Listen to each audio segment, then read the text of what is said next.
Enséñanos a obedecer tu voz, renueva nuestra mente y corazón para vivir en tus propósitos por tu palabra, oh Dios.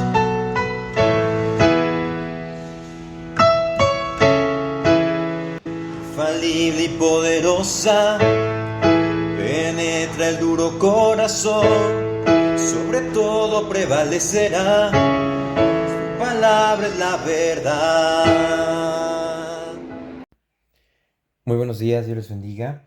Bienvenidos al devocional del día de hoy, martes 12 de septiembre, el cual lleva por título Jesucristo, una mayor esperanza, estando en Hebreos capítulo 7, versículos 11 al 22. Así dice la palabra de Dios. Si, pues, la perfección fuera por el sacerdocio levítico, porque bajo él recibió el pueblo la ley, ¿qué necesidad habría aún de que se levantase otro sacerdote, según el orden de Melquisedec, y que no fuese llamado según el orden de Aarón? Porque cambiando el sacerdocio necesario es que haya también cambio de la ley.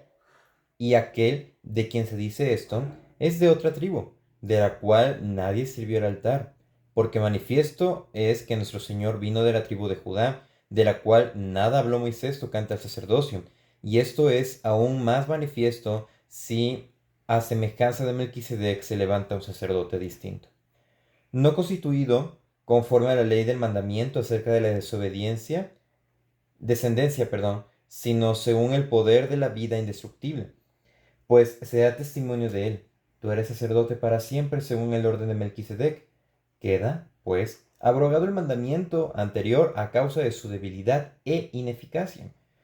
Pues nada perfecciona la ley y de la introducción de la mejor esperanza por la cual nos acercamos a Dios. Y esto no fue hecho sin juramento, porque los otros ciertamente sin juramento fueron hechos sacerdotes, pero éste con el juramento del que le dijo: juró el Señor y no se arrepentirá, tú eres sacerdote para siempre según el orden de Melquisedec. Por tanto, Jesús es hecho fiador de un mejor pacto. Jesucristo, una mayor esperanza. Uno de los temas que se repiten en la epístola a los Hebreos es el de la introducción por parte de Dios de un nuevo orden y de la terminación de uno antiguo. Vemos que esto es algo que se va presentando, algo que hemos estado comentando, analizando y mencionando. Como primera instancia es un sacerdocio imperfecto. En los versículos 1 al 14 se nos presenta una comparativa. Bueno, desde el versículo 13 se nos empieza a, 10 se nos empieza a mostrar una ineficacia y una obra perfecta, o mejor dicho, se nos presentará lo que es la obra perfecta. Alfredo Tennyson escribió unas líneas después de la muerte del rey Arturo, las cuales son: el antiguo orden cambia, cediendo su lugar al nuevo. Estas mismas líneas, aunque ubicadas en diferente marco, captan el pensamiento de Hebreos 7:11. El fin del sacerdocio levítico no ocurre cuando Jesús murió en la cruz.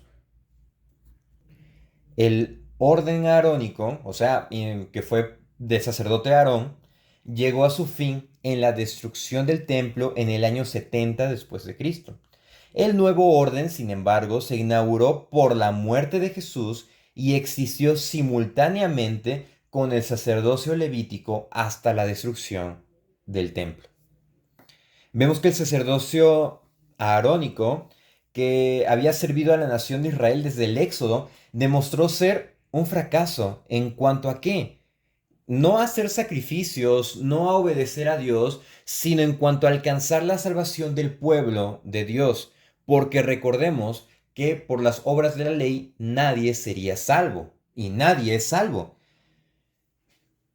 Y vemos que esto es lo que sucede. El mismo escritor de Hebreos lo expresa diciendo: la sangre de machos cabríos y becerros y las cenizas de becerras rociadas a los que están ceremonialmente contaminados.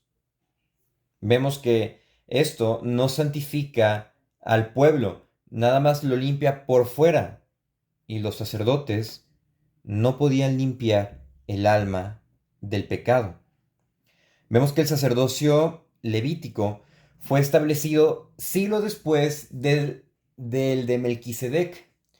Y Dios no había olvidado el orden sacerdotal de Melquisedec, puesto que por medio de David nuevamente habló de este orden. Recordemos que en este capítulo el autor de Hebreos está haciendo mucha alusión o está citando repetidas veces lo que es el Salmo 110. Por consiguiente, nadie podría decir que el orden de Melquisedec había sido reemplazado por el sacerdocio levítico. El hecho de que Dios mismo dijese en el Salmo 110 que su hijo es sacerdote para siempre según el orden de Melquisedec aporta una evidencia irrefutable de la superioridad de este sacerdocio. Según el escritor, la implicación de esto es que el sacerdocio levítico no lograba la perfección. Estaba destinado a ser previsorio, ya que fue reemplazado por un orden totalmente diferente, o sea, el de Melquisedec. Y era necesario este cambio porque en cuanto al orden el orden levítico, tenían que estar cambiando constantemente. Pero el de Melquisedec era totalmente diferente. Versículo 13. Y aquel de quien se dice esto es de otra tribu de la cual nadie sirvió al altar. 14. Porque manifiesto es que nuestro Señor vino de la tribu de Judá, de la cual nada habló Moisés tocante al sacerdocio. De manera que está hablando aquí de Jesús. Y recordando, Jesús era de la tribu de Judá. Y obviamente no correspondía de acuerdo a los usos y costumbres. Si recordamos un ejemplo, en el libro de Crónicas, el rey Usías, rey de Judá, entró en el templo del Señor para quemar incienso, pero obviamente esto no le correspondía a él y su consecuencia fue que tuvo lepra. Bueno, Dios había designado a los descendientes de Leví para servir en el tabernáculo y más tarde en el templo. Y cualquier persona de otra tribu que se acercara al santuario obviamente sería ejecutada o castigada directamente por Dios. El Salmo 110:4, en el contexto del epístola a los Hebreos, nos enseña varias cosas. Primeramente, que Dios canceló la vigencia del sacerdocio levítico, ya que Él, como autor de la ley, tenía la autoridad de cambiarla. En segundo lugar, que pertenecer al orden sacerdotal de Melquisedec es algo totalmente diferente de ser descendiente de cualquiera de las tribus de Israel. ¿Por qué? Porque Jesús descendía de la tribu de Judá. Pero esto es para que se demostrara la obra que el Señor Jesús hizo, que no estableció un reino terrenal, sino un reino espiritual. Jesús es el gran sumo sacerdote que traspasó los cielos, tal como está escrito en Hebreos 4:14. Su sacerdocio es espiritual, celestial y eterno. Es por eso que vemos esta cuestión. Se necesitaba de un sacerdote perfecto para cubrir las imperfecciones que tanto el orden levítico como la ineficiencia de los hombres y también la imposibilidad de la ley para salvarnos, pues demostrara la necesidad de un Salvador. Como segunda cuestión es el sacerdocio perfecto. A partir del versículo 15 al versículo 19, se nos empieza a hablar que el sacerdocio de Jesús encuentra su origen no en el orden levítico, sino en el orden de Melquisedec. El escritor de la epístola a los Hebreos, a propósito, afirma que Jesús fue confirmado como sacerdote no al comprobar su descendencia de Leví, sino al demostrar la indestructibilidad de su vida. Vemos que la comunidad cristiana tenía que darse cuenta del significado del sacrificio de Jesús en su relación con el orden sacerdotal levítico. Cuando el escritor le dijo a los hebreos que tenía mucho que decirles acerca del sacerdocio de Jesús según el orden de Melquisedec, él mencionó que su enseñanza era difícil de explicar. Había llegado el momento en que los creyentes de ascendencia judía debían entender, es por eso que está hablando acá, debían entender las implicaciones del sacrificio de Jesús en la cruz y que por medio de su sacrificio hecho una vez y para siempre, Jesús había cumplido todas las demandas de la ley, terminando así con la necesidad de los sacrificios. Es por eso que está hablando acá enfáticamente con respecto a las labores de los sacerdotes, con respecto a las funciones que Jesús estaba o está realizando. El sacerdocio levítico ahora, después de que Jesús había resucitado, pues era obsoleto. El hecho de que los contemporáneos del escritor estaban condicionados a pensar acerca del sacerdocio solamente en términos de orden, hacía que su énfasis en el sacerdocio de Cristo fuera difícil de explicar. El tema obviamente es complicado, pero lo hacía más complicado debido a que sus receptores todavía estaban con esa mentalidad de que debían de seguir haciendo sacrificios. Es por eso que se les muestra lo que es el sacerdocio perfecto. ¿A través de quién? A través de la obra de Cristo. Y vemos que el sacerdocio de Cristo es diferente por dos razones. Porque Jesús no necesita fundamentar su sacerdocio en una genealogía que comprobase que descendía de Aarón. Él, obviamente, por eso expresa o habla de Melquisedec, el autor. Él se asemeja a Melquisedec en el hecho de que no se menciona linaje alguno. Y segundo, un sacerdote de orden levítico servía temporalmente, ya que eventualmente moriría. Por el contrario, Jesús es sacerdote para siempre. Vale decir que como único sacerdote, no hay otros sacerdotes que sirvan con él. Bueno, Jesús demanda para sí el poder de una vida indestructible. El sacerdote levítico servía porque una ley externa le daba el privilegio del servicio. Bueno, Jesús sirve debido a ese poder interior que caracteriza una vida sin fin. Es lo que está hablando en esos pasajes, es lo que está tratando de demostrar que lo que la ley no podía hacer, no podía perfeccionar nada. Jesús lo hizo a través de su sacrificio perfecto en la cruz. Vemos que Él abrió el camino hacia Dios. En su capacidad de sumo sacerdote, Jesús al entrar en el lugar santísimo, reconcilió a Dios y al hombre. Por consiguiente, el creyente tiene plena comunión con Dios.